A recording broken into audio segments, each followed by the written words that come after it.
Penolakan, rejection, refusing. Saya rasa adalah salah satu luka emosional yang menyakitkan, kan? Darah mungkin pernah ditolak, entah di sekolah, entah di tempat kerja, olahraga, bahkan di gereja ada juga orang yang merasa ditolak. Dalam menjalin cinta ada seorang berkisah mengenai kepedihan dan kehancuran hatinya saat kekasihnya yang menjalin hubungan sekian lama tiba-tiba ghosting. Penolakan dapat membuat hati kita terasa kosong, kan, ya? Menjadi seperti tak berarti hidup kita ini. Maka orang banyak disebut sebagai broken heart, kan? Patah hatinya. Karena hidup terasa hancur, ya, hancur luluhnya. Oleh karena itu dapat menjadi kehilangan harapan. Banyak orang yang ditolak menjadi putus asa. Tak jarang juga kita lihat orang bunuh diri karena ditolak. Dan memang saudara, tidak semua penolakan itu negatif. Dari pihak yang menolak pun banyak yang juga tidak memiliki maksud yang tidak baik, apalagi jahat. Tetapi mungkin memang dalam bentuk kewajaran, ya, ditolak oleh karena memang tidak memenuhi persyaratan yang diminta. Sama halnya dalam kekalahan, ya, dalam kehidupan kita ini, atau kegagalan dalam hidup kita ini, justru dapat positif menjadi dorongan dalam kehidupan kita untuk lebih memacu diri kita, untuk lebih maju lagi, untuk berusaha lagi lebih baik, lebih maju, lebih berhasil. Namun ada juga penolakan yang sangat negatif, penolakan yang agresif dan jahat. Nah, perumpamaan Yesus juga dalam Injil yang kita baca juga berbicara tentang penolakan yang sangat kecil terhadap apa yang menjadi harapan Allah. Tadi kita baca kembali, ya, kisah ini adalah seorang membuka kebun anggur dan menanam pagar sekelilingnya. Ia menggali lubang tempat memeras anggur dan mendirikan menara jaga. Kemudian ia menyewakan kebun itu kepada penggarap-penggarap, lalu berangkat ke luar negeri. Dan ketika sudah tiba musimnya, ia menyuruh seorang hamba kepada penggarap-penggarap itu. Tentu dengan harapan, bukan? Jadi pemilik kebun anggur ini punya harapannya untuk menerima sebagian dari hasil kebun itu dari mereka. Sangat jelas kita lihat bahwa pemilik kebun anggur di sini, saudara, ya, menginvestasikan bukan hanya uang yang banyak, tetapi juga telah bekerja keras mengolah tanah. Di Israel itu, saudara, tanah itu penuh dengan batu-batu. Jadi kalau mau dikelola, itu batunya harus diambil, ya, dan biasanya kemudian dijadikan pagar batu-batunya itu, tetapi juga kemudian batu-batu yang digali dari tanah itu dibuat menara jaga dan sebagainya, ya, sebagaimana kita dapat lihat di dalam firman Tuhan Yesaya 52, ia mencangkulnya dan mengambil, membuang batu-batunya dan menanaminya dengan pokok anggur pilihan. Nah, menurut saudara, siapa pemilik kebun anggur? Dalam perumpamaan ini siapa pemilik kebun anggur? Allah, kan? Ya, pemilik kebun anggur ini adalah Tuhan semesta alam, Yahweh Sebaot. Ya. Allah itu sendiri dari Yesaya 5. Jadi perumpamaan ini menggambarkan pemilik kebun anggur itu adalah Allah. Lalu siapa kebun anggur? Israel, kan? Ya. Umat Allah Israel. Ya. Sebagaimana dikatakan di Yesaya pasal 5 ayat 7, sebab kebun anggur Tuhan semesta alam, yaitu Yahweh Sebaot itu ialah kaum Israel. Jadi kebun anggur itu Israel. Dan orang Yehuda, suku Israel itu adalah tanaman atau anggur, tanaman anggur, kegemaran dari Tuhan. Nah, sekarang siapa penggarap atau penyewa kebun anggur? Siapa penggarap dan penyewa dari kebun anggur ini? Ini menjadi fokus dari perumpamaan kita. Ya, firman Tuhan ini ditujukan secara khusus kepada penggarap dan penyewa kebun anggur ini. Ya, tidak lain adalah para pemimpin Israel. Ya. Mereka adalah para imam, mereka itu adalah ahli-ahli Taurat, mereka adalah para tua-tua yang bekerja di bait Allah penuh waktu, penuh gengsi, alim ulama, mereka disebut sebagai tokoh-tokoh agama, pemimpin umat Allah. Itulah penggarap-penggarap kebun anggur ini, saudara. Dan apa harapan Allah bagi Israel? Apa harapan Allah bagi Israel? Ya, tadi sudah kita baca dengan sangat jelas, yaitu menghasilkan buah anggur yang baik dan lebat. Kita baca lagi Yesaya 5, 2 dan 4. Lalu dinantinya supaya kebun itu menghasilkan buah anggur yang baik. Itu harapan Allah untuk umat Allah. Bukan hanya untuk Israel, umat Allah perjanjian lama, tetapi juga buat kita semua, umat Allah kita, gereja, jemaat Tuhan, sampai sekarang ini orang-orang Kristen, diharapkan Allah apa? Mari kita baca Yohanes 15 ayat 8. Dalam hal inilah Bapakku dipermuliakan, yaitu jika kamu berbuah banyak. Jika kamu itu konsisten, itulah yang diharapkan Allah. Karena kita ini diperumpamakan seperti kebun anggur Allah. Dan sebagai pemilik umatnya itu hanya satu yang dituju, yaitu supaya kita ini berbuah banyak. Yaitu jika kamu berbuah banyak, dengan demikian kamu adalah murid-muridku. Dan selanjutnya, saudara, dalam perumpamaan ini kita akan diajak untuk melihat betapa agungnya kesabaran Allah dalam menghadapi penolakan dari apa yang diharapkan Allah. Kita baca sekarang firman Tuhan-Nya. Tetapi mereka menangkap hamba itu dan memukulnya. Siapa yang melakukan hal itu? Penggarap kebun anggur. Lalu menyuruh pergi dengan tangan hampa. Satu kan. Kemudian ia menyuruh pula seorang hamba lain. Dua ya, kepada mereka. Orang itu mereka pukul sampai luka kepalanya. Dan sangat mereka permalukan. Sudah dua. Nah, kalau dalam Israel 3 itu cukup. Kalau sudah sampai 3 itu cukup. Lalu ia menyuruh seorang hamba lain lagi, 3 sekarang ya.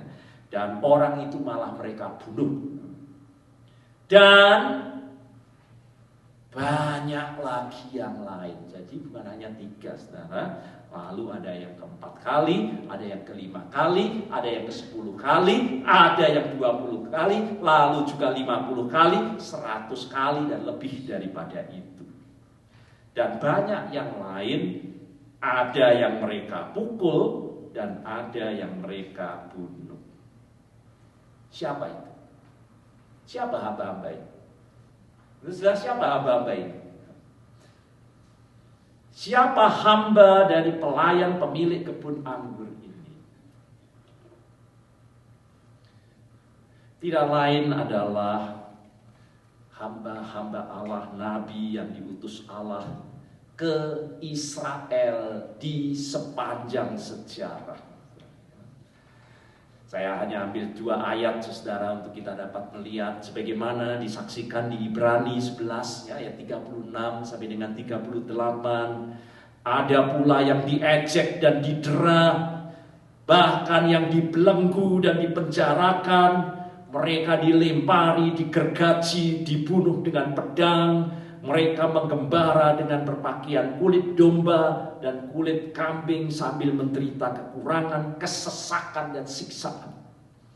Itu gambaran mengenai hamba-hamba Allah yang diutus Allah. ke Israel. Dan Yesus sendiri berkata di Lukas 11 ayat 47-51, celakalah kamu. Siapa ini? Ya penggarap-penggarap kebun anggur. Justru para pimpinan-pimpinan di bait Allah itu. Sebab kamu membangun makam nabi-nabi. Aku mengutus nabi-nabi dan rasul-rasul, dan separuh dari antara nabi-nabi dan rasul itu mereka bunuh dan mereka aniaya. Mulai dari darah Habel sampai kepada darah Sakaria yang telah dibunuh di antara Mizbah dan rumah Allah. Saudara mau menjadi hamba Tuhan? Mungkin banyak kita yang mau menjadi hamba dan pelayan Allah, namun kita tak pernah menyadari resiko yang dialami oleh para hamba-hambanya itu. Dicatat sejak dari perjanjian lama sampai perjanjian baru, sampai hari ini. Nah, kalau diizinkan saya dapat membuat daftar yang sangat panjang ya, nabi, imam, rasul, dan hamba-hamba Allah yang dibunuh dengan mengerikan dan menjadi martir. Ambil contoh saja, Nabi Uria dibunuh di zaman Yoyakim. Dapat lihat Nabi Habakuk direjam batu. Imam Abimelek dibunuh, bukan hanya sendiri, seluruh keluarganya dibantai di zaman Raja Saul. Nabi Yesaya tubuhnya dipotong menjadi dua di zaman Raja Manasye. Nabi Sakaria yang tadi disebut oleh Tuhan Yesus dibunuh justru di pelataran rumah Tuhan, dekat altar Tuhan. Yohanes Pembaptis kepalanya dipenggal di penjara, ditaruh di tilam dan diserahkan kepada anak Herodes. Stefanus direjam batu. Saudara mau teruskan? Dan Yesus berkata, Yerusalem, Yerusalem, engkau membunuh nabi-nabi dan melempari mereka dengan batu orang-orang yang diutus kepadamu. Saudara, kira-kira dalam keadaan yang demikian, apa yang seharusnya dilakukan pemilik kebun anggur itu kepada penggarap-penggarap kebun anggur? Kalau saudara jadi pemilik kebun anggur, bukan 3, 4, 5, 10, ratusan saudara. Kira-kira apa yang akan saudara lakukan untuk penggarap kebun anggur seperti ini, saudara?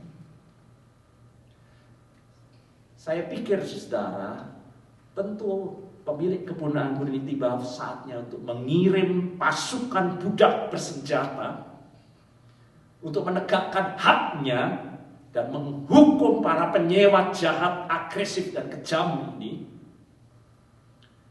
Tetapi yang kita baca dari perumpamaan ini justru hal yang tak terpikirkan. Dia malah mengirim putranya, anaknya, dengan berpikir, kalau aku memutus anak, pasti mereka akan segan dan menghormatinya. Akhirnya ia menyuruh dia kepada mereka, katanya, anakku akan mereka segani. Tetapi penggarap-penggarap itu berkata seorang kepada yang lain, ini adalah ahli waris, dan mari kita bunuh dia. Maka warisan itu menjadi milik kita. Nah, ini yang kata yang sangat penting. Bukannya menjadi penggarap, tetapi mereka mau menjadi the owner, merampas menjadi milik. Tetapi anaknya itu dikatakan mereka menangkapnya dan membunuhnya, lalu melemparkan keluar kebun anggur itu. Kira-kira siapa? Siapa putra pemilik kebun anggur itu? Terus siapa? Tuhan kita Yesus, bukan? Anak Allah itu. Ternyata mereka membunuhnya. Dalam perumpamaan ini Yesus sesungguhnya menubuatkan kematiannya. Dan kematiannya ada di tangan para pimpinan agama Yahudi. Dan ternyata para pimpinan agama Yahudi itu bukannya menata layani milik Allah, tetapi sesungguhnya mereka bekerja di bait Allah untuk merampas milik Allah dan menjadi the owner, menjadi miliknya sendiri. Dan 2 Petrus, saudara, menggambarkan kesabaran Allah yang luar biasa terhadap penolakan yang keji seperti itu. Tuhan sabar terhadap mereka. Karena Ia menghendaki supaya jangan ada yang binasa. Meskipun satu persatu hambanya sudah dibantai dan dibunuh. Melainkan semua orang berbalik dan bertobat. Maka pendeta besar sepanjang sejarah, Charles Spurgeon, berkata demikian. Jika kamu menolaknya, Dia akan menjawabmu dengan air mata. Jika kamu melukainya, Dia meneteskan bahkan mengucurkan darah. Jika kamu membunuhnya, Dia mati untuk menebusmu. Jika kamu menguburnya, Dia bangkit kembali untuk membawa kebangkitan. Yesus selalu menyatakan kasih. Saudara, itulah kesabaran Allah. Bagian pertama dari perumpamaan ini dapat kita lihat adalah para penggarap yang menolak para hamba yang diutus. Ayat 1-5. Bagian kedua, penggarap itu menolak sang anak sendiri, ahli waris, ayat 6-8. Dan sekarang kita masuk bagian ketiga. Tuhan akhirnya setelah panjang seperti itu menolak para penyewa itu. Ayat 9-12. Kita lihat ayat Markus 12 ayat 9 mengenai penghakiman Allah itu. Sekarang apa yang dilakukan oleh tuan kebun anggur itu? Kira-kira menurut saudara, bagaimana seharusnya diperlakukan penggarap-penggarap kebun anggur yang keji seperti itu? Ia akan datang dan membinasakan penggarap-penggarap itu. Lalu mempercayakan kebun anggur itu kepada orang-orang lain. Kuasa Allah yang dahsyat, saudara, dalam perumpamaan ini sekali lagi bukan pertama-tama dipakai untuk menindas dan meniadakan orang berdosa, melainkan sebaliknya untuk menyatakan begitu panjang sabar Allah, begitu besarnya belas kasih Allah terhadap manusia yang selalu menentang dan menolak kekuasaan Allah itu. Namun sampai di bagian ini, itu bukan berarti, saudara, bahwa kesabaran dan belas kasih Tuhan itu meniadakan penghukuman. Dan pada akhirnya Allah menyatakan penghakiman dan penghukumannya. Apabila panjang sabarnya pun ditolak, apabila belas kasihnya pun ditolak. Dan sebagaimana Allah bersabar terhadap kejahatan yang dilakukan manusia pada zaman Nuh, kesabaran Allah yang luar biasa. Namun akhirnya kita melihat Allah menghukum dengan air bah yang mengerikan. Allah menantikan Sodom dan Gomora untuk bertobat. Lama dengan kasih karunia dan kesabaran. Namun akhirnya Allah juga menurunkan hujan belerang dan api yang menghanguskan. Karakter Allah, saudara, yang panjang sabar ini bukan hanya kepada keturunan Abraham. Kita dapat lihat di dalam Alkitab panjang sabar Allah terhadap bangsa Amori, panjang sabar Allah terhadap bangsa Asyur di kota Niniwe. Sampai Nabi Yunus pun tidak sabar berhadapan dengan kesabaran Allah. Allah selalu panjang sabar, penuh kasih, selalu memberi kesempatan, dan kesempatan itu sangat-sangatlah panjang. Namun akhirnya, kalau semuanya itu juga ditolak, Dia akan menjatuhkan hukumannya.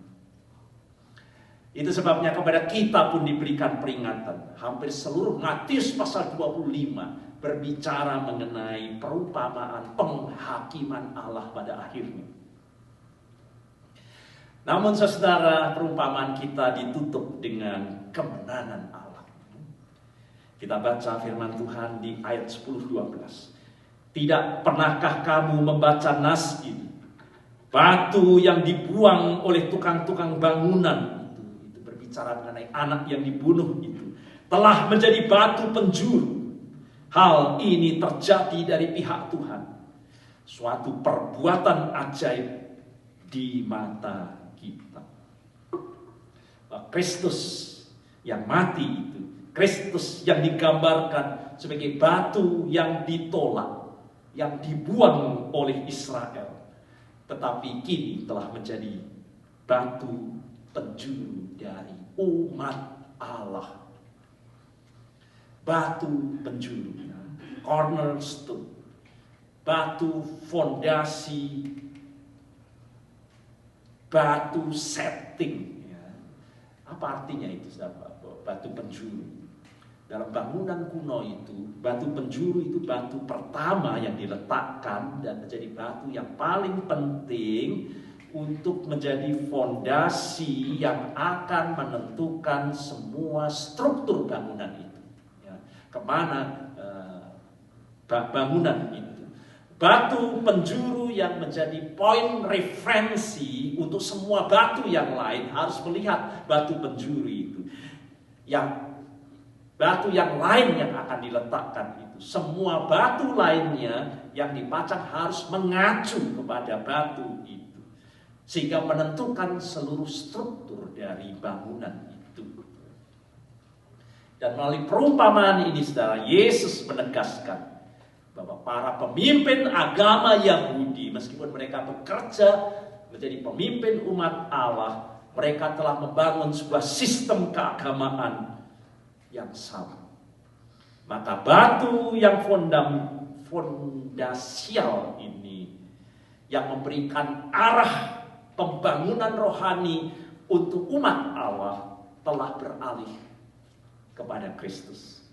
Seluruh struktur dan arah hidup umatnya ditentukan oleh Kristus itu. Batu penjuru umat Allah, Israel yang baru, komunitas baru umat Allah, yaitu gerejanya. Dalam memimpin gereja Tuhan, jangan kita mengambil posisi Allah sebagai the owner.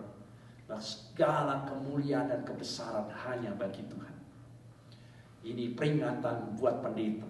Ini peringatan buat para penatua. Ini peringatan buat para pengurus komisi. Ini juga peringatan buat pemimpin-pemimpin ibadah. Kita tidak sedang memimpin ibadah milik kita.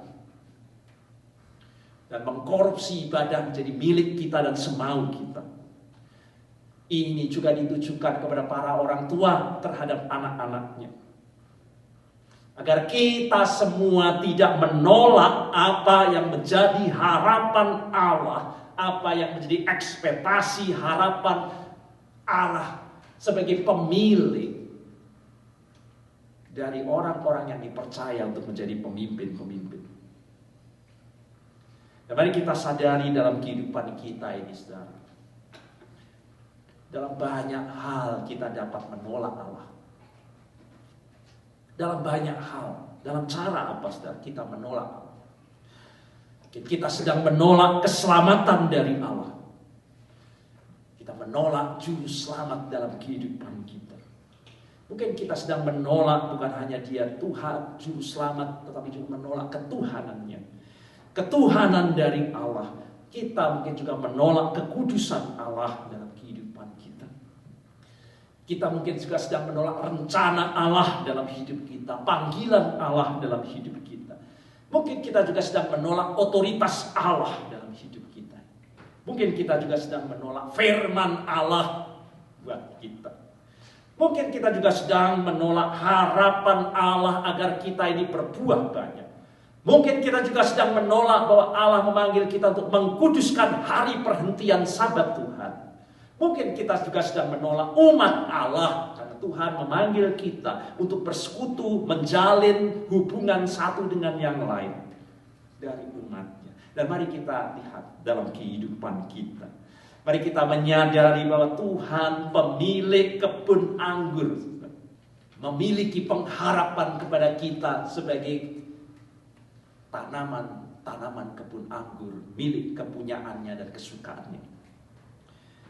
Nah, jangan kita mengabaikan dan menolak harapan Allah itu. Saat kita menyongsong usia gereja kita yang ke-28, untuk kita berbuah banyak. Maka dengan demikian kita sungguh-sungguh adalah anak-anak. Kita sungguh-sungguh adalah murid-muridnya yang hidup memuliakannya. Amin.